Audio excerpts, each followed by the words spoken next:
السلام علیکم ورحمۃ اللہ۔ ان الحمد للہ نحمده ونستعینه ونستغفره ونعوذ باللہ من شرور انفسنا ومن سیئات اعمالنا من يهده الله فلا مضل له ومن يضلل فلا هادي له واشهد ان لا اله الا الله واشهد ان محمدا عبده ورسوله رب اشرح لي صدري ويسر لي امري واحلل عقدة من لساني يفقهوا قولي۔ ہر قسم کی تعریف اور شکر اللہ رب العزت کے لیے لائق اور زیبا ہے، جو ساری کائنات کا ایک و تنہا خالق، مالک، مربی اور منتظم ہے۔ درود و سلام ہو انبیاء اکرام پر، خصوصاً نبی مکرم رحمت للعالمین امام الانبیاء محمد الرسول اللہ صلی اللہ علیہ وسلم پر اور آپ کے اصحاب پر۔ معزز سامعین اکرام، آج انشاءاللہ سورہ انبیاء کی آیت نمبر 80 سے کلاس رہے گی۔ اللہ رب العزت سے دعا ہے کہ اللہ رب العزت ہمیں صحیح معنوں میں قرآن مقدس کو سمجھنے، اس پہ غور فکر کرنے، اس پر ایمان لانے اور عمل کے ساتھ لوگوں تک پہنچانے کی توفیق عطا فرمائے، آمین یا رب العالمین۔ لفظی ترجمے کے اوپر غور کریں۔ اعوذ باللہ من الشیطان الرجیم، اے اللہ ہم تیری پناہ میں آتے ہیں شیطان سے۔ بسم اللہ الرحمن الرحیم، اللہ کے نام سے جو بڑا مہربان، بار بار رحم فرمانے والا ہے۔ وعلمناہ، اور سکھایا ہم نے اسے، صنعتا، بنانا، لبوسن، لباس کو، لکم، تمہارے لیے، لتحسنکم، تاکہ وہ بچائے تمہیں، من باسکم، تمہاری جنگ سے، یعنی جنگ کا لباس بنانا ہم نے داؤد علیہ السلام کو سکھایا، جو آپ لوہے سے بنایا کرتے تھے، اور وہ جنگ کا لباس پہن کر جنگ کرنے سے تیر، تلوار اور اس قسم کے اور بھی چیزوں سے بچاؤ ہوتا تھا۔ فہل، تو کیا، انتم، تم، شاکرون، شکر گزار ہو، یعنی ایسی نعمت اللہ رب العزت نے تمہیں لوہے کے ذریعے سے دی، تو کیا تم اس کے شکر گزار ہو، یعنی داؤد علیہ السلام کے ذریعے سے۔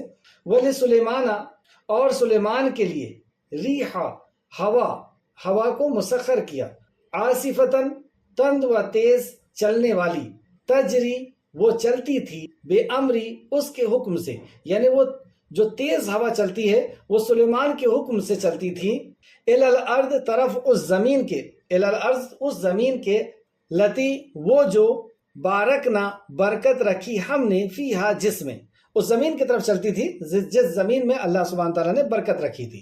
وَكُنَّا، اور تھے ہم، بِكُلِّ شَيْءٍ، ہر چیز کو، عالمین، جاننے والے، یعنی اتنی بڑی سلطنت کو اللہ رب العزت ہی اس کی حفاظت کرنے والا اور اس کا جاننے والا تھا۔ وَمِنَ الشَّيْطَانِ، اور کچھ شیطان، من، جو، یغوسون، غوطہ لگاتے تھے، لہو، اس کے لیے، یعنی سلیمان علیہ السلام کے لیے کچھ شیاطین بھی اللہ رب العزت نے آپ کے تابع فرمان کر دیے تھے، جو سلیمان علیہ السلام کے حکم سے غوطہ لگاتے تھے اور موتیاں وغیرہ سمندر سے نکال کے دیتے تھے، لہو، اس کے لیے۔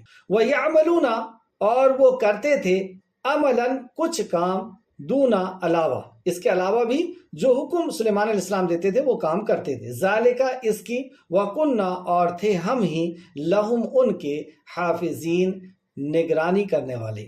تو ان سخت شیاطین کی بھی نگرانی کرنے والے اور اتنی بڑی سلطنت کی نگرانی کرنے والا اصل میں اللہ سبحانہ تعالیٰ تھا۔ وَأَيُّوبَ، اور ایوب، یہاں سے ایوب علیہ السلام کا ذکر خیر شروع ہو رہا ہے۔ وَأَيُّوبَ، اور ایوب علیہ السلام، اذ، جب، نادا، پکارا اس نے، ربہ، اپنے رب کو، انی، کہ بے شک میں، مسنیا، پہنچی ہے مجھے، ضر، تکلیف، وَأَنْتَ، اور تو، ارحم الراحمین، سب سے زیادہ رحم کرنے والا، سب سے زیادہ رحم والا ہے سب رحم کرنے والوں سے۔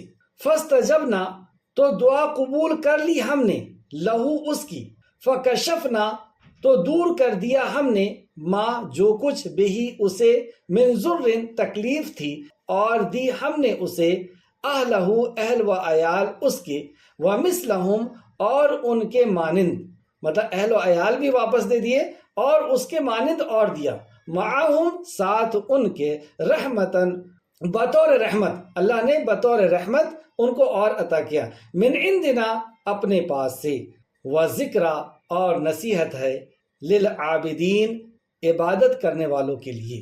تو یہ ایک بہت بڑی نصیحت ہے عبادت کرنے والوں کے لیے۔ آئے تفسیر کی طرف، تفسیر ابن کثیر، مصباح المنیر، جلد نمبر 4، صفحہ نمبر 128۔ پچھلی کلاس میں ہم نے سیدنا داؤد علیہ السلام کے تعلق سے پڑھا اور داؤد علیہ السلام کے فیصلے کے تعلق سے اور سلیمان علیہ السلام کے فیصلے کے تعلق سے پڑھا. اور جیسا کہ ہم دیکھتے ہیں آیت نمبر 79، پھر ہم نے وہ فیصلہ سلیمان کو سکھا دیا اور ہر ایک کو ہم نے حکم یعنی نبوت اور علم دیا، اور ہم نے داؤد کے ساتھ پہاڑ اور پرندے مسخر کر دیے. یعنی داؤد علیہ السلام جب اللہ رب العزت کے کلام کو پڑھا کرتے تھے اور تسبیح کیا کرتے تھے تو وہ سما ایسا ہو جاتا تھا کہ پرندے رک جایا کرتے تھے اور پہاڑ بھی آپ کے ساتھ اللہ رب العزت کی حمد ثنا کیا کرتے تھے. اور یہ ہم ہی کرنے والے تھے. یعنی پہاڑوں کو مسخر کرنا، تابع فرمان کر دینا، پرندوں کو آپ کے تابع فرمان کر دینا، یہ اللہ فرماتا اصل میں ہم ہی تھے. آپ کے فیصلے کے تعلق سے جو اس آیت میں بیان کیا گیا، تو فیصلے کے تعلق سے جیسے کہ کل ہم نے پڑھا تھا، اس کا ایک حصہ رہ گیا تھا.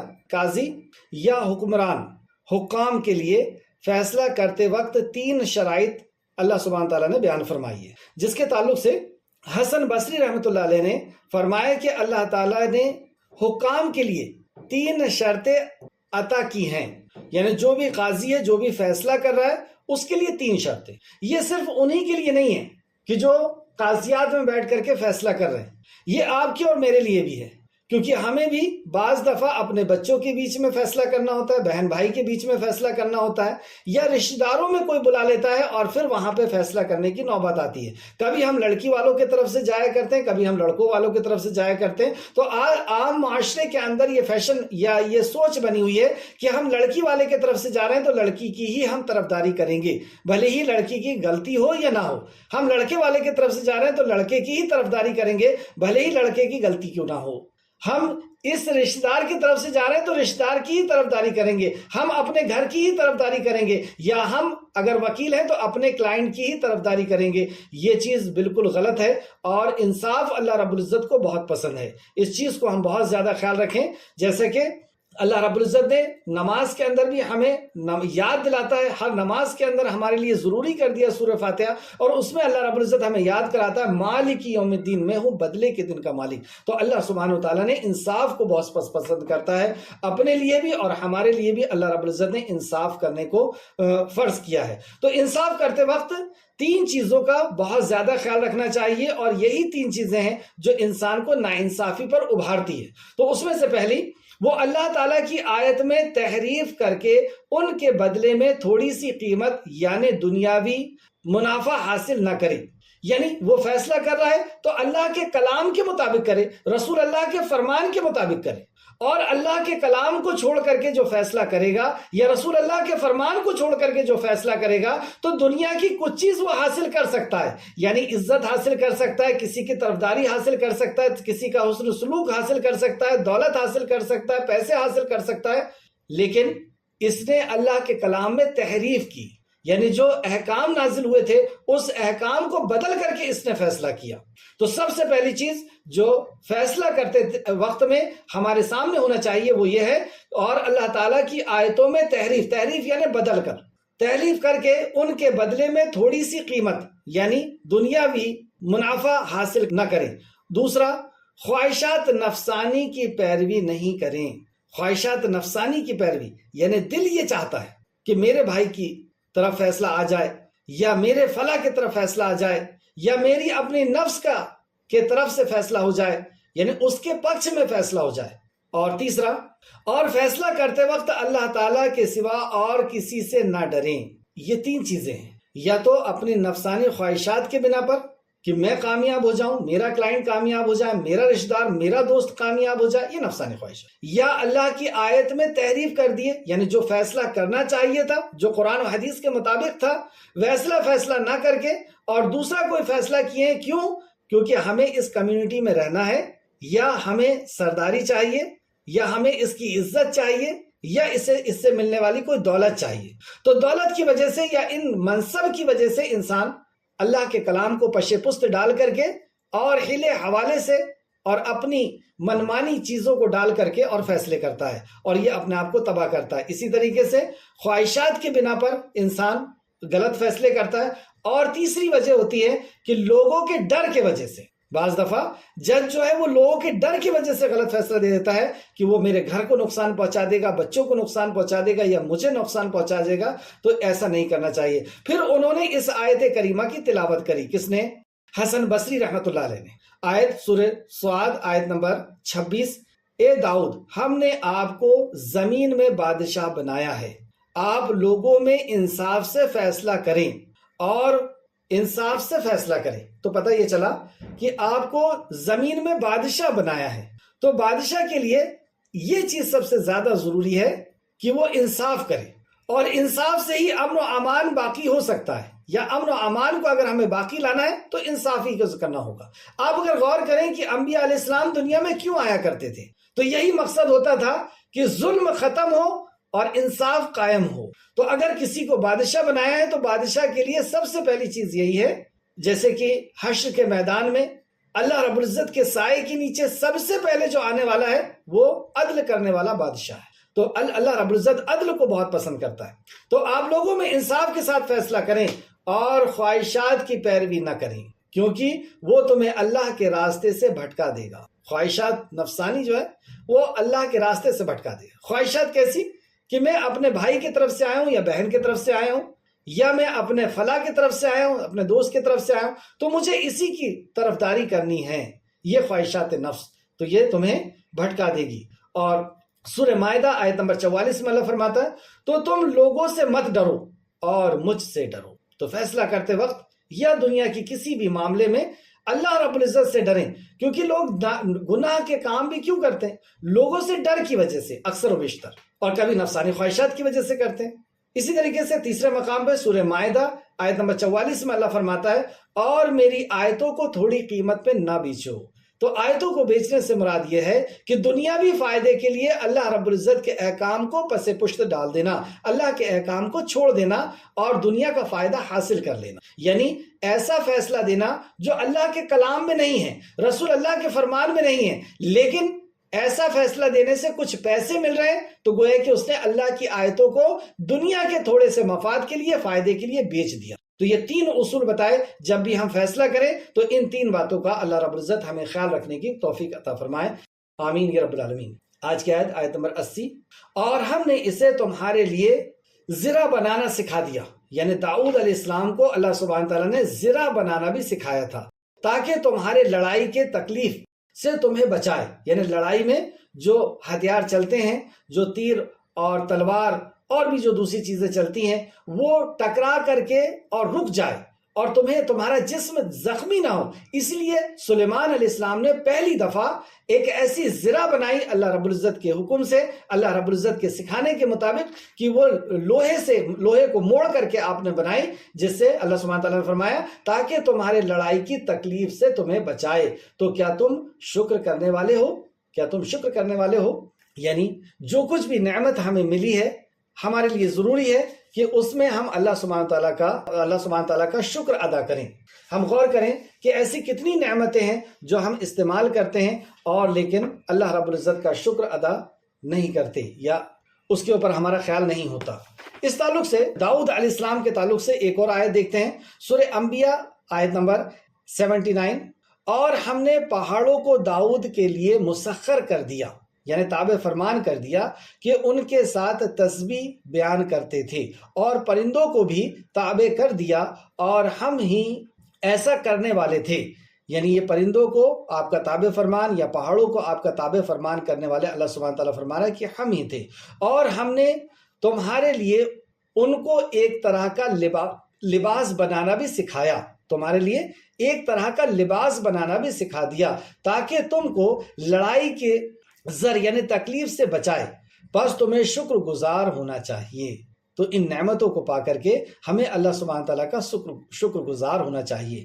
جیسے کہ آج جو ہم لباس پہنتے ہیں، غور کریں کہ اللہ رب العزت اس لباس کا میٹیریل نہیں بناتا، کپاس نہیں بنتا، روئی نہیں بنتی، یا اس قسم کی اور بھی جو دوسری چیزیں ہیں نہیں بنتی، تو ہمارا کیا حال ہو؟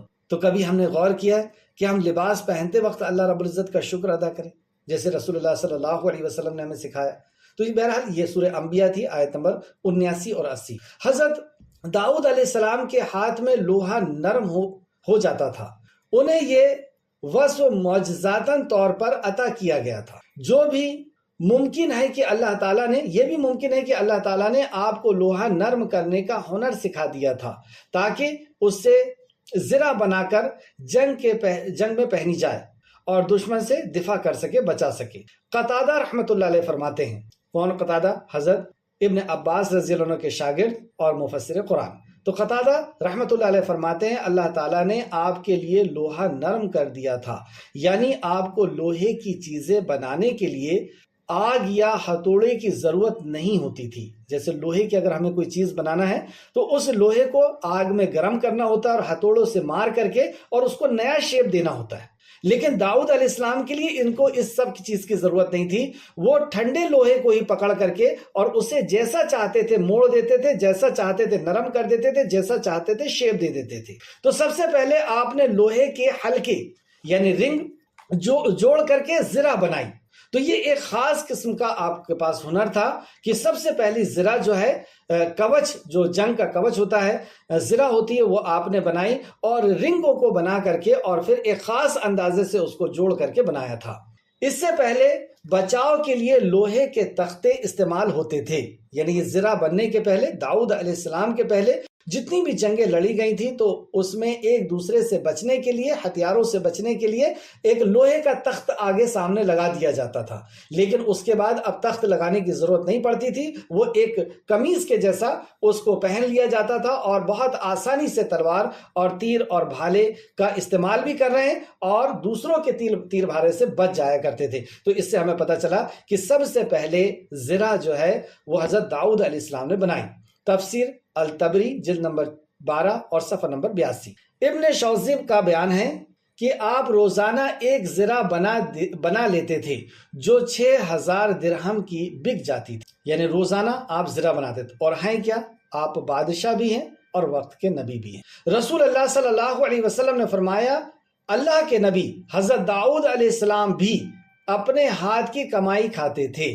حضرت داؤد علیہ السلام بھی سے کیا پتہ چلا کہ اور انبیاء بھی، اور داؤد علیہ السلام بھی اپنے ہاتھ کی کمائی کھایا کرتے تھے، یعنی وقت کے بادشاہ تھے لیکن بادشاہت میں سے نہیں کھایا کرتے تھے، وہ خود کماتے تھے اور کھاتے تھے۔ یہ بخاری شریف کی حدیث ہے، حدیث نمبر 2073۔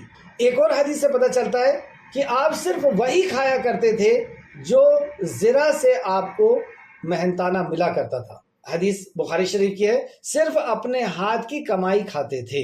یہ بڑی حدیث کا آخری حصہ ہے کہ حضرت داؤد علیہ السلام صرف اپنے ہاتھ کی کمائی کھایا کرتے تھے۔ بخاری شریف حدیث نمبر 4713۔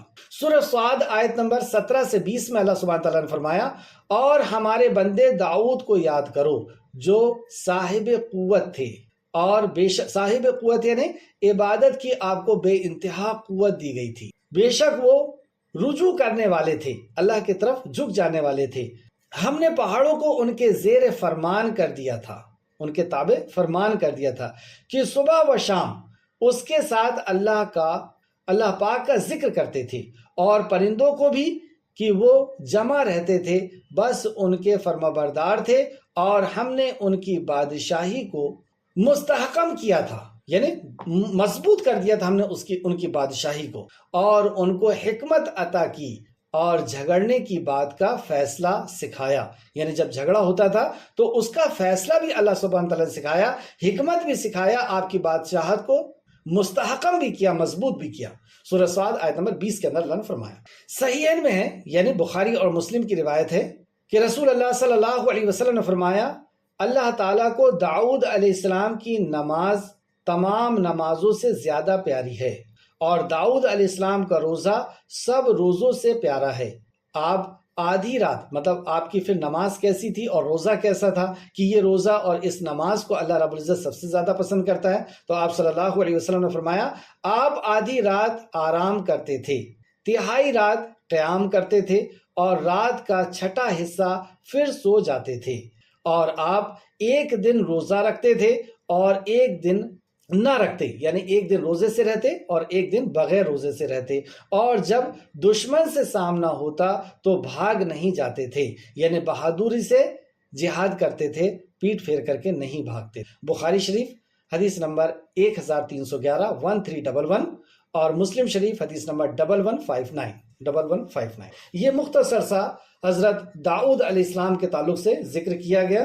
انشاءاللہ آگے جب ذکر آئے گا تو وہاں پر تفصیلاً آپ کی شان میں جو کچھ بھی اللہ سبحانہ تعالیٰ نے فرمایا اور کیا عبرتیں اور نصیحتیں ہیں حضرت داؤد علیہ السلام کے واقعے میں وہ ہم سمجھیں گے. یہاں پر ہم دیکھتے ہیں آیت نمبر 81 جو داؤد علیہ السلام کے بیٹے حضرت سلیمان علیہ السلام جو وقت کے نبی اور رسول بنائے گئے ان کا ذکر ہو رہا ہے. اور ہم نے سلیمان کے لیے تند و تیز ہوا مسخر کر دیا، یعنی بہت تیز ہوا بھی آپ کے تابع فرمان کر دی. سبحان اللہ. وہ اس کے حکم سے اس سرزمین کے طرف چلتی تھی جس میں ہم نے برکت رکھی تھی. یعنی سلیمان علیہ السلام کے حکم سے وہ ہوا چلتی تھی اس زمین کی طرف جس میں اللہ رب العزت نے برکتیں رکھی ہیں، اور ہم ہی ہر چیز کو خوب جاننے والے ہیں. یہ ایسی بادشاہت اللہ رب العزت نے عطا فرمائی، لیکن اس کے تعلق سے اللہ فرماتا ہے کہ ان سب کے بارے میں ہم علم رکھنے والے ہیں. اور کئی شیطان بھی تابع کیے تھے. اوپر کی آیت میں ہم نے دیکھا کہ آپ کو ہوا پر قدرت حاصل تھی، اور دوسری آیت میں اللہ فرما رہا ہے کہ شیطانوں کے اوپر بھی یعنی جناتوں کے اوپر بھی آپ کو قدرت حاصل تھی، اور کئی شیطان بھی تابع کیے تھے جو اس کے لیے سمندر میں گوتا لگاتے تھے، یعنی سمندر میں ڈوب کر کے اور وہاں سے مونگا اور موتی وغیرہ نکالا کرتے تھے، اور اس کے علاوہ بھی کئی کام کرتے تھے، اور ہم ہی ان کے نگران تھے. یعنی اتنی بڑی بادشاہت کیسے سنبھالی جا سکتی ہے؟ یہ صرف اللہ رب العزت کی ہی طرف سے ہو سکتا ہے. تو اس کے نگران اللہ رب العزت ہی تھا. یہاں پہ سلیمان علیہ السلام کے تعلق سے قرآن اور حدیث کے اندر بہت سی چیزیں ہم کو ملتی ہیں کہ کیسی بادشاہت پرندوں کے اوپر بھی. اور ایک دفعہ کا واقعہ ہے کہ چیٹی آپس میں بات کر رہی تھی، یعنی چیٹی جو سردار تھی وہ دوسری چیٹیوں کو کہہ رہی تھی، اور سلیمان علیہ السلام نے سن کر کے مسکرا دیا اور وہاں سے پھر لوٹ گئے. اسی طریقے سے پرندے کے اوپر بھی آپ ان کی بولیوں کو جانتے تھے، جیسے ہدہد کا واقعہ ہم بیچ میں پیچھے پڑھ چکے ہیں. یہاں پر ہم دو چیزیں یہاں جو بیان کی گئی ہے ان آیتوں کے اندر، اس دو چیز کی تفسیر کے تعلق سے پڑھیں گے، یعنی ہوا اور جنات پر سلیمان علیہ السلام کی حکمرانی. اس کے تعلق سے ہم پڑھتے ہیں سورہ صاد آیت نمبر 36 سے 40 کے بیچ میں اللہ سبحانہ تعالیٰ کا فرمان، پس ہم نے ہوا کو ان کے ماتحت کر دیا. یعنی ہوا سلیمان علیہ السلام کے آرڈر پر چلنے لگی، ماتحت کر دیا. وہ آپ کے حکم سے جہاں آپ چاہتے نرمی سے پہنچا دیا کرتی تھی. مطلب آپ کو نرمی سے وہاں پہنچا دیا کرتی تھی. جیسے آج آپ دیکھتے ہیں کہ ہوا پتوں کو، کئی بار کپڑے کو، کئی بار پتلی جو سیٹ وغیرہ ہوتی ہے، تیز ہوا اس کو اڑا کر کے لے کر کے جاتی ہے اور کسی اور جگہ میں پہنچا دیتی ہے. اسی طریقے سے سلیمان علیہ السلام کے حکم سے یہ ہوا آپ کو یعنی آپ کے تخت کو اٹھا کر کے ایک مقام سے دوسرے مقام پر لے کر کے جاتی تھی. اللہ اکبر. یہ ایڈوانس سواری اللہ رب العزت نے آپ کو عطا کی تھی جب پہلے پلین کا تصور بھی نہیں تھا. اس وقت اللہ رب العزت نے اپنے محبوب اپنے نبی کو ایسا تحفہ عطا فرمایا تھا.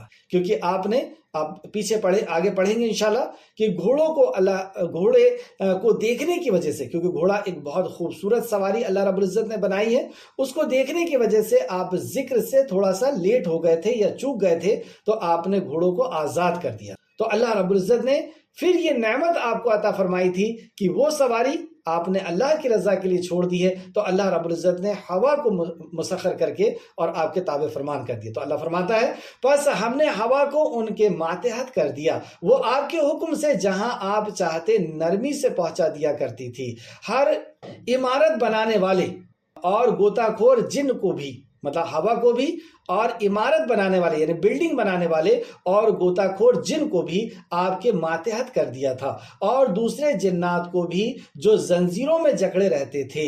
اور دوسرے جنات بھی تھے جن کو سلیمان علیہ السلام کے حکم سے شرکسی کرنے کی وجہ سے زنجیروں میں جکڑ دیا جاتا. وہ آپ کے حکم سے جہاں آپ چاہتے نرمی سے پہنچا دیا کرتی تھی. کہ تفسیر میں قصص الانبیاء میں سلیمان علیہ السلام کے پاس ایک قالین تھا جس میں لکڑیاں لگی ہوئی تھی، یعنی ایک بڑا سا تخت تھا. آپ اس پر حسب ضرورت یعنی جتنی ضرورت ہوتی تھی مکانات، خیمے، ٹینٹ، گھوڑے، اونٹ، ساز و سامان اور جن و انس وغیرہ رکھ لیتے. بتائیں اتنا بڑا تخت تھا وہ جو پہلے چادر تھی، اور اس چادر کے اوپر لکڑیاں لگی ہوئی تھی، یعنی ایک تخت بنا ہوا تھا، اور اس تخت کے اوپر جتنی انہیں ضرورت ہوتی تھی، یعنی ظلم کے خاتمے کے لیے زمین کے ایک حصے سے دوسرے حصے میں آپ کو جانا ہوتا تھا۔ ہر انبیاء علیہ السلام نے ظلم کے خاتمے کے لیے زمین میں سفر کیا ہے، اور یا ان کے ساتھیوں نے سفر کیا ہے، جیسے نبی کریم صلی اللہ علیہ وسلم کے ساتھیوں نے، صحابہ اکرام نے ظلم کے خاتمے کے لیے ایک علاقے سے دوسرے علاقے میں گئے ہیں۔ تو ظلم کے خاتمے کے لیے آپ ایک علاقے سے جب پتہ چلتا تھا کہ فلاں جگہ فلاں بادشاہ لوگوں کے اوپر ظلم کر رہا ہے، یا فلاں دولت مند فلاں کے اوپر، یا فلاں طاقتور فلاں کے اوپر ظلم کر رہا ہے، تو اس ظلم کو ختم کرنے کے لیے جایا کرتے تھے۔ تو حسب ضرورت، یعنی جتنی ضرورت ہوتی تھی اس تخت کے اوپر اتنے خیمے گاڑ لیا کرتے تھے، ٹینٹ لگا لیا کرتے تھے، گھوڑے اور اونٹ اور ساز و سامان، یعنی جنگی ساز و سامان اور جن و انس کی فوج رکھ لیا کرتے تھے، اور دشمنوں کے خلاف جہاد وغیرہ میں آپ اس ہوا کو ذریعے سے سفر کیا کرتے تھے، یعنی ہوا کو آرڈر دیتے تھے، اور تیز ہوا آپ کے تخت کے نیچے آتی تھی، اور اس ہوا کے پریشر سے وہ تخت اوپر اٹھتا تھا، اور ہوا اسے جہاں پہ سلیمان علیہ السلام چاہتے تھے وہ نرمی کے ساتھ لے کے جاتی تھی۔ آپ جہاں جانا چاہتے آپ کے حکم سے وہاں ہوا اڑا کر وہاں لے جاتی تھی، اور آپ جس رفتار سے سفر کرنا چاہتے ہوا اسی تیزی سے چلتی تھی۔ اللہ، جیسا کہ ارشاد باری تعالیٰ ہے۔ اب اس تخت کے چلنے کے تعلق سے بھی اللہ رب العزت نے فرمایا کہ دیکھ لو، میں نے سلیمان علیہ السلام کو جو ظلم کے خاتمے کے لیے ایک جگہ سے دوسرے مقام پر جا رہے ہیں، یا اللہ رب العزت کی وحدانیت کی دعوت کے لیے ایک مقام سے دوسرے مقام پر جا رہے ہیں، انصاف کو قائم کرنے کے لیے جا رہے ہیں، تو میں نے اسے ایسی سواری دی کہ تم سوچ بھی نہیں سکتے۔ تم وہم اس سائنس اور ٹیکنالوجی کے دور میں بھی ہمارے سائنٹسٹوں نے حکومت نہیں کر پائے ہوا کے اوپر، کہ ہوا کو آرڈر دے سکے اور ہوا کے ساتھ کوئی کام کر سکے۔ ایسا ایڈوانس اللہ رب العزت نے آپ کو ومان عطا کیا، یوں سمجھیے۔ اور ہوا کو اللہ سبحانہ تعالیٰ فرماتا ہے سورہ سبا آیت نمبر 12 سے 13، اور ہوا کو ہم نے سلیمان کے ماتحت کر دیا۔ اللہ فرماتا ہے ہوا کو ہم نے سلیمان کے ماتحت کر دیا، اس کی صبح کی منزل 1 مہینے کی راہ ہوتی، اللہ، اور شام کی منزل بھی مہینے بھر کی راہ۔ یعنی اگر ویسے ہی آپ گھوڑے سے یا دوسری کسی سواری سے جاتے، اونٹ وغیرہ سے، تو 1 مہینہ لگتا ایک مقام سے دوسرے مقام پہ جانے میں، جتنا 1 مہینہ لگتا ہے جتنا لمبا سفر کرنے میں صرف ایک صبح وہاں سے وہاں پہنچ جاتے، اور ایک شام وہاں سے پھر لوٹ کر کے اپنے ملک واپس آ جاتے اس ظلم کو ختم کر کے۔ تو شام کی منزل بھی مہینے بھر کی ہوتی تھی۔ اور اللہ سبحانہ تعالیٰ فرماتا ہے ایک اور نعمت کے تعلق سے، اور ان کے لیے ہم نے تانبے کا چشمہ بنا دیا تھا، اور جنوں میں سے کچھ ایسے تھے جو ان کے پروردگار کے حکم سے ان کے آگے کام کرتے تھے۔ کس کے حکم سے؟ اللہ سبحانہ تعالیٰ کے حکم سے سلیمان علیہ السلام کے تابع فرمان تھے۔ اور جو کوئی ان میں سے ہمارے حکم کی خلاف ورزی کرتا تو ان کو ہم جہنم کی آگ کا مزہ چکھاتے، یعنی جو بھی شیطان آپ کے حکم کی بات نہیں مانتا، جو جنات آپ کے حکم کی بات نہیں مانتا، تو اللہ رب العزت اس کو آگ کا مزہ چکھاتا۔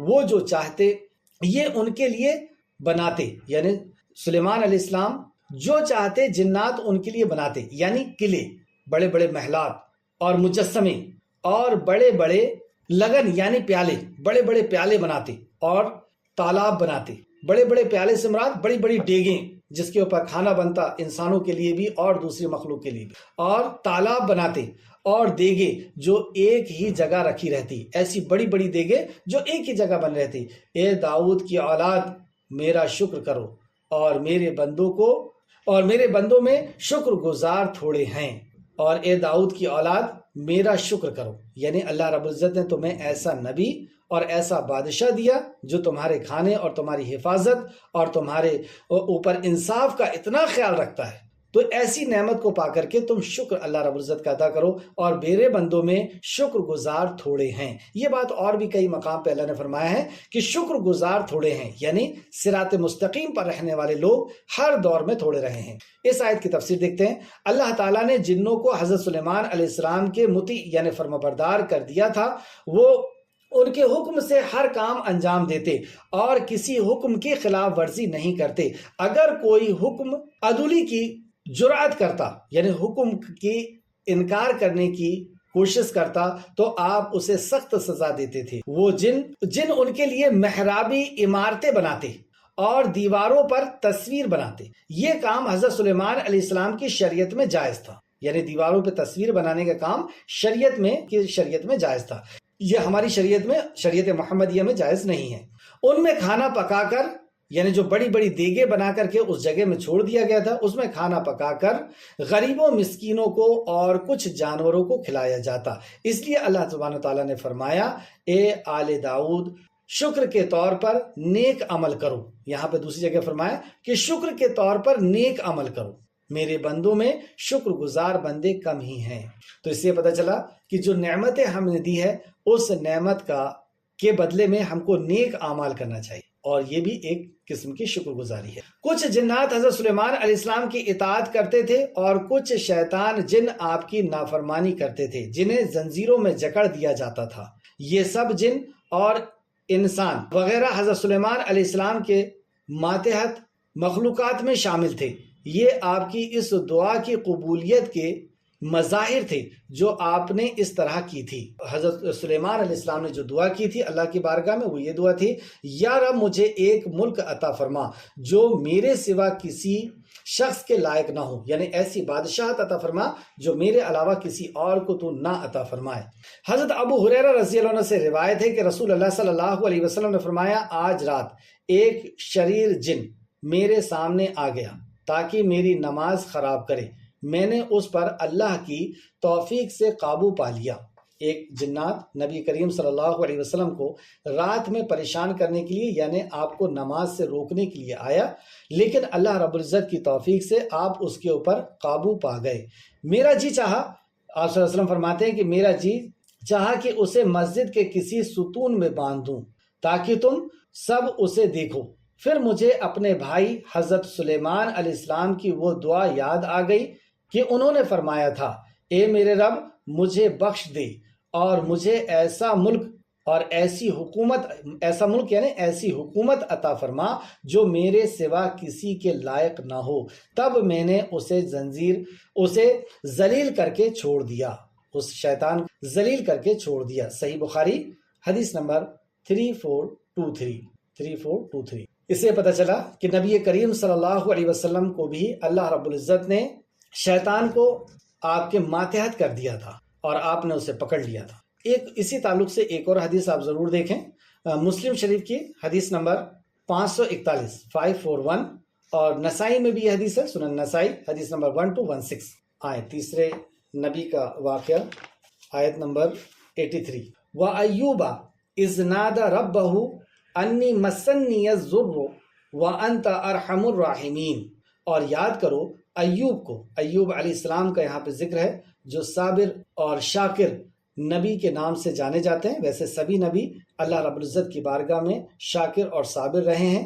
اور یاد کریے ایوب کو جب اس نے اپنے رب کو پکارا کہ بے شک مجھے تکلیف پہنچی ہے اور تو سب رحم کرنے والوں سے زیادہ رحم فرمانے والا ہے، سو ہم نے اس کی دعا قبول کی، پھر جو بھی تکلیف اسے تھی اس کو ہم نے دور کر دیا۔ تو جو تکلیف میں آپ ملوث تھے اس تکلیف کو دور کر دیا، اور ہم نے اسے اس کے اہل و عیال بھی دیے، یعنی وہ اہل و عیال چھوٹ گئے تھے، چلے گئے تھے یا ختم ہو گئے تھے، اس لیے اللہ کہہ رہا ہے کہ ہم نے اسے پھر سے دیا۔ دیکھیں آپ، اور ہم نے اسے اس کے اہل و عیال بھی دیے، یعنی وہ چلے گئے تھے جبھی تو دینا پڑا، اور اپنے طرف سے مہربانی کے لیے ان کے ساتھ اتنے ہی اور بھی عطا کیے۔ مطلب جتنی نعمتیں گئی تھی اتنی نعمتیں، اتنی اولادیں، اور بھی اللہ رب العزت نے اتنا مال و دولت اور بھی اللہ رب العزت نے عطا کیا۔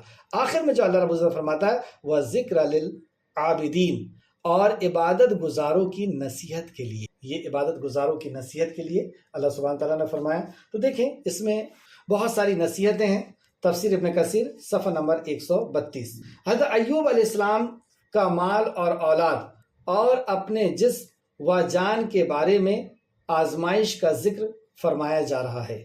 آپ کے مال، جان، جسم، ہر چیز سے آپ کو آزمایا گیا۔ اللہ، آپ کے پاس بہت زیادہ چوپائے یعنی جانور، مویشی، بہت بڑی کھیتی، کثیر اولاد اور نفیس مکانات یعنی خوبصورت مکانات تھے، مگر آزمائش میں مبتلا ہونے کی وجہ سے یہ سارا اہل و عیال جاتا رہا۔ ایسی آزمائش میں اللہ رب العزت نے مبتلا کیا کہ یہ سب جاتا رہا۔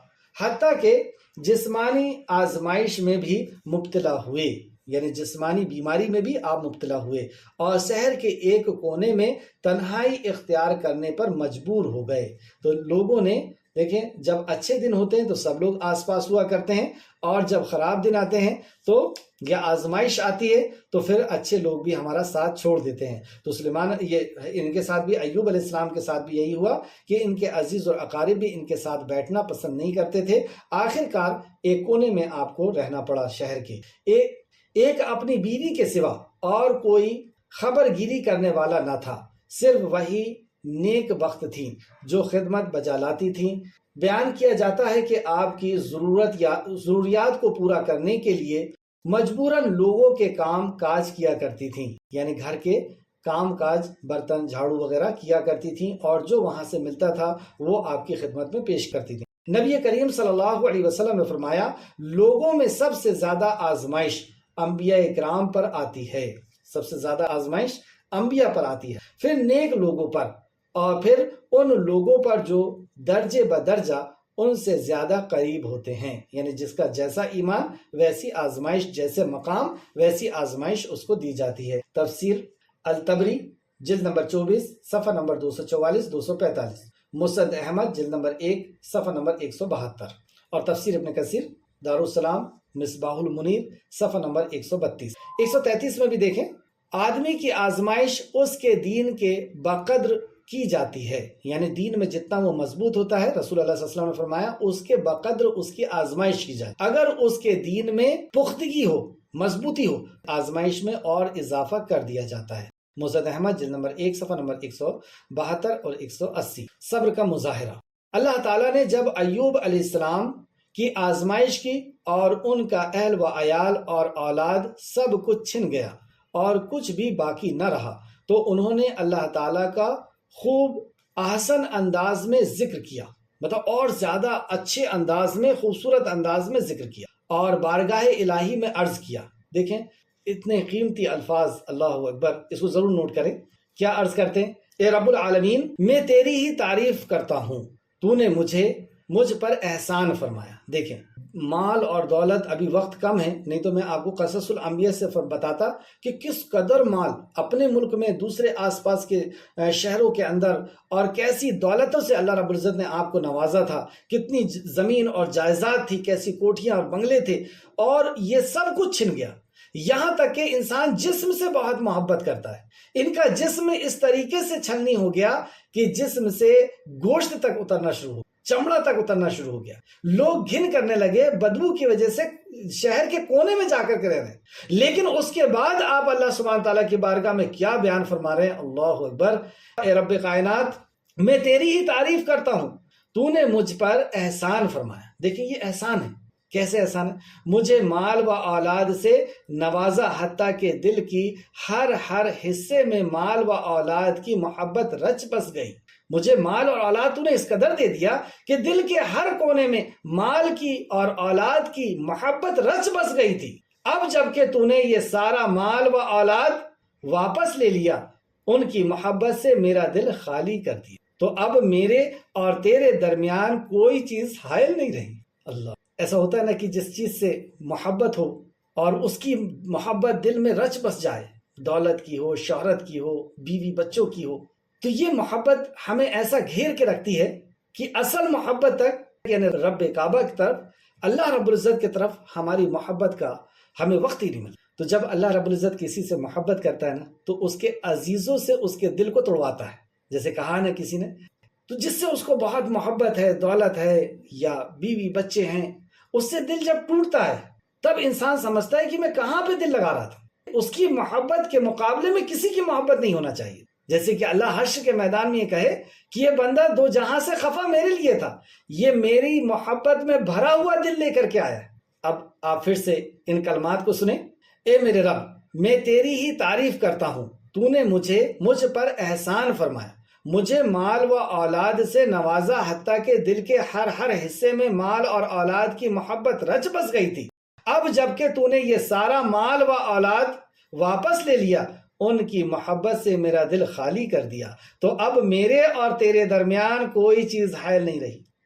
اس نے تو دھوکہ دے کر کے چلا گیا، اب میرے اور تیرے درمیان کوئی چیز باقی نہیں۔ تو تو نے میرے ساتھ جو کیا ہے، یہ جو احسان تو نے میرے ساتھ کیا ہے میرے رب، تو نے میرے ساتھ جو احسان کیا ہے، اگر میرے دشمن ابلیس کو اس کا علم ہو جائے تو وہ مجھ سے حسد کرنے لگے گا۔ یہ جو احسان ہے اللہ تو نے میرے ساتھ کر دیا ہے، اللہ اکبر۔ سوچ دیکھ رہے ہیں آپ کہ نعمتیں چلی گئی، اب دولت کو سنبھالنے کی ٹینشن، بیوی بچوں کی تیمارداری اور ان کی خدمت اور ان کی محبت میں لگے رہنے، ان کے آگے پیچھے کی سب ختم۔ اب بچا کون؟ اے اللہ اب تو اصل محبت تیری بچی ہے، تو نے مجھ پر احسان کر دیا یہ سب کچھ لے کر۔ اللہ اکبر، ایمان کا درجہ آپ دیکھ رہے ہیں۔ اگر یہ احسان جو تو نے مجھ پر کیا ہے کہ اب ان سب سے دل خالی ہو کر کے صرف تیرے پر لگ گیا ہے، اگر ابلیس کو پتہ چل جائے تو وہ مجھ سے حسد کرے گا، مجھ سے جلے گا۔ وہ ابلیس کو حضرت ایوب علیہ السلام کی اس بات سے بہت پریشانی ہوئی۔ تفسیر ابن کثیر کیا فرماتے ہیں؟ ابلیس کو اس بات سے بہت پریشانی ہوئی۔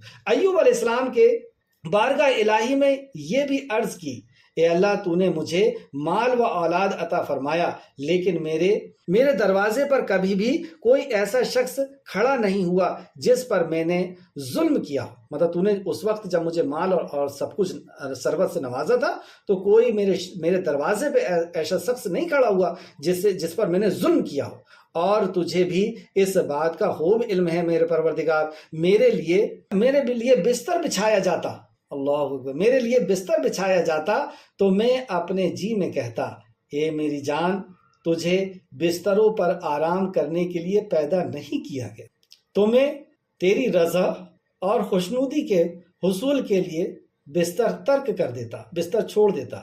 اور اسے ابو حاتم نے روایت کیا، تفسیر ابن کثیر صفحہ نمبر 133۔ ابن ابو حاتم نے ابو ہریرہ رضی اللہ عنہ کی روایت کو بیان کیا ہے کہ نبی کریم صلی اللہ علیہ وسلم نے فرمایا، اللہ تعالیٰ نے ایوب علیہ السلام کو جب عافیت عطا فرما دی تو اللہ تعالیٰ نے ان پر سونے کے مکڑیوں کی بارش نازل فرمائی، آپ انہیں ہاتھ سے پکڑ کر اپنے دامن میں بھرتے جاتے۔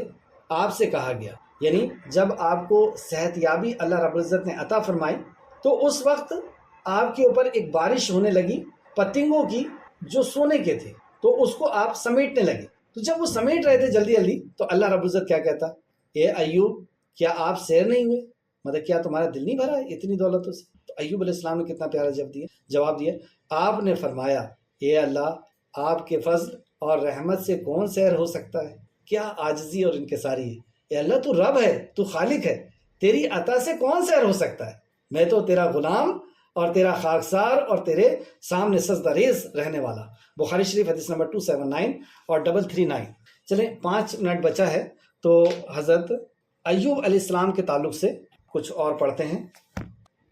آپ کے جسم میں، یہ میں تفسیر قصص الانبیاء سے آپ کو سنا رہا ہوں، آپ کے جسم سے گوشت جھڑ گیا تھا، صرف ہڈیاں اور پٹھے باقی رہ گئے تھے۔ آپ کی جوزہ محترمہ راکھ لا کر آپ کے نیچے ڈالتی تھی۔ جب ایک طویل عرصہ اسی حالت میں گزر گیا، کتنا عرصہ گزر گیا اس میں اختلاف ہے۔ حضرت وہاب رحمۃ اللہ علیہ نے فرمایا آپ پورے 30 سال اس کیفیت میں رہے، اور حضرت قتادہ رحمۃ اللہ علیہ فرماتے ہیں آپ کی آزمائش کی مدت 7 سال چند ماہ تھی، اور حضرت حمید رحمۃ اللہ علیہ فرماتے ہیں آپ 18 سال بیمار رہے، واللہ عالم۔ تو یہ حالت ہو گئی تھی کہ جسم سے گوشت جھڑ گیا تھا، اسکن خراب ہو گئی تھی۔ تو جب اسکن اور گوشت خراب ہوتا ہے تو مہک بھی آتی ہے، اور اس حالت میں اس کو کنٹرول کرنے کے لیے آپ راکھ ڈال دیا کرتی تھی، جس کی وجہ سے وہ کچھ کم ہو جائے اس کی مہک یا جو چیزیں ہیں۔ انہوں نے عرض کیا، جب ایک طویل عرصہ اسی حالت میں گزر گیا تو انہوں نے عرض کیا، مطلب بیوی نے عرض کیا، اپنے رب سے دعا کیجئے کہ وہ آپ کی مصیبت دور کر دے۔ آپ نے فرمایا میں نے 70 سال صحت کی حالت میں گزارے ہیں، تو کیا مجھے اللہ کے لیے 70 سال صبر نہیں کرنا چاہیے؟ جوزہ محترمہ یہ جواب سن کر بہت پریشان ہو گئی، کیونکہ وہ لوگوں کی خدمت کر کے ان کے عذر سے، مطلب جو لوگوں کی خدمت کرتی تھی اور اس سے جو روزنداری آپ کو ملتی تھی، ایوب علیہ السلام کے کھانے کا بندوبست کرتی تھیں۔ تفسیر ابن کثیر آیت نمبر 84 کی تفسیر میں۔ بہرحال اس طرح دن گزرتے رہے، ان کی خدمت گزار اور وفادار بیوی کے لیے بھی حالات کٹھن سے کٹھن ہوتے چلے گئے، اور خود حضرت ایوب علیہ السلام کے سامنے خیش اور اقارب یعنی قریبی دوست، احباب، رشتہ دار ان کی سخت آزمائش اور بیماری وغیرہ کو دیکھ کر ان سے سخت بے رغبتی کرنے لگے۔ دوست احباب بھی دور ہونے لگے، رشتہ دار بھی دور ہونے لگے، اور حضرت ایوب علیہ السلام پر بڑی شاخ گزرنے لگا۔ مطلب یہ چیز آپ کو بہت زیادہ تکلیف پہنچانے لگی، شاخ گزرنے لگا۔ پھر آخر کار بارگاہ الہی میں خوب گڑ گڑا کر اور صحت و شفا کے لیے آپ نے دعا کی۔ اللہ تعالیٰ نے دعا قبول فرمائی اور اس چشمہ شافی سے غسل کرنے کا حکم دیا جو ان کی ایڑی مارنے سے جاری ہوا۔ یعنی آپ کو وحی کی گئی اور آپ نے ایک ایڑی مارا تو وہاں سے چشمہ شافی، شفا والا چشمہ نکلا، ابل پڑا، اور پھر آپ نے اس سے غسل کیا۔ ٹھنڈے پانی کا تھا وہ، اور اس سے آپ نے غسل کیا اور پانی پیا۔ شفا یابی کے بعد اللہ رب العزت کی جو نعمتیں آپ کے اوپر نچھاور ہوئیں اس کا ذکر میں حضرت عبداللہ بن عباس رضی اللہ عنہ بیان فرماتے ہیں کہ اللہ تعالیٰ نے ایوب علیہ السلام کو جنت کا لباس پہنا دیا۔ مطلب آپ صحت یاب ہوئے، جیسی آپ نے اس سے غسل کیا آپ کے جسم وغیرہ سب صحت یاب اللہ رب العزت نے کرے۔ آپ صحت یاب ہو کر جنتی لباس پہن کر ایک طرف بیٹھ گئے۔ آپ کی جوزہ محترمہ آئیں تو پہچان نہ سکی، بولی اللہ کے بندے یہاں جو بیمار تھا وہ کہاں گیا؟ کہیں اسے بھیڑیا تو نہیں لے کر کے چلا گیا؟ انہیں اس طرح کی کئی باتیں آپ نے بیان فرمائی تو حضرت ایوب کہتے ہیں تیرا بھلا ہو، میں ہی ایوب ہوں۔ انہوں نے کہا مجھے کیوں ٹھٹا کرتا ہے، مجھ سے کیوں ہنستا ہے، مجھ سے کیوں مذاق کرتا ہے؟ آپ نے فرمایا تیرا بھلا ہو، میں ہی ایوب ہوں، اللہ نے مجھے میرا صحیح جسم واپس کر دیا ہے۔ وقت ہو گیا، لیکن صرف ایک یا دو آیتیں سورہ صاد کی آپ سماعت فرمائیں۔ ان کے تعلق سے اللہ رب العزت نے کیا فرمایا؟ اور ہمارے بندے ایوب کو یاد کرو جب انہوں نے اپنے رب کو پکارا کہ اے اللہ، بے شک شیطان نے مجھ کو ایذا اور تکلیف دے رکھی ہے۔ کس کا تکلیف کا ذکر کس کے ساتھ کر رہے ہیں؟ شیطان کے، کہ شیطان نے مجھ کو ایذا اور تکلیف دے رکھی ہے۔ ہم نے کہا کہ زمین پر لات مارو، دیکھو یہ چشمہ نکل آیا، نہانے کو ٹھنڈا، پینے کو شیریں یعنی میٹھا پانی، اور ہم نے ان کے احوال اور ان کے ساتھ اتنے ہی اور بخشے، یعنی جو چیز چلی گئی تھی اتنا ہی اور بخشا۔ ہماری طرف سے رحمت اور عقل والوں کے لیے نصیحت تھی، اور اپنے ہاتھ میں جھاڑو لو، پھر اس سے مارو اور قسم نہ توڑو۔ یعنی یہ ایک حادثہ ہوا تھا کہ آپ نے قسم کھائی تھی کہ میں تجھے 100 کوڑے ماروں گا، تو اس کے تعلق سے اللہ نے فرمایا کہ اپنے ہاتھ میں جھاڑو لو اور اس سے مارو اور قسم نہ توڑو۔ بے شک ہم نے اسے صبر کرنے والا پایا، وہ بہت خوب بندہ تھا، بے شک وہ بہت رجوع کرنے والا تھا۔ کس نے تعریف کر دیا؟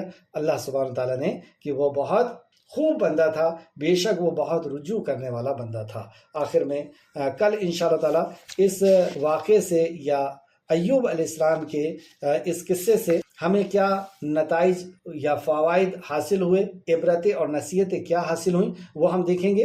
آخر میں اللہ رب العزت سے دعا ہے کہ خالق مالک جو کچھ بھی ہم نے پڑھا اس پہ ہمیں مزید غور و فکر کرنے کی تو توفیق عطا فرما، جب تک ہمیں زندہ رکھ، ایمان، اخلاص اور عمل صالح کے ساتھ زندہ رکھ، ہمارا خاتمہ بالخیر فرما اور نیکوکاروں کے ساتھ ہمارا شمار فرما، آمین یا رب العالمین۔ اللہم صلی علی محمد وعلی آل محمد کما صلیت علی ابراہیم وعلی آل ابراہیم انک حمید مجید، اللہم بارک علی محمد وعلی آل محمد کما بارکت علی ابراہیم وعلی آل ابراہیم انک حمید مجید، آمین یا رب العالمین۔ السلام علیکم ورحمۃ اللہ وبرکاتہ۔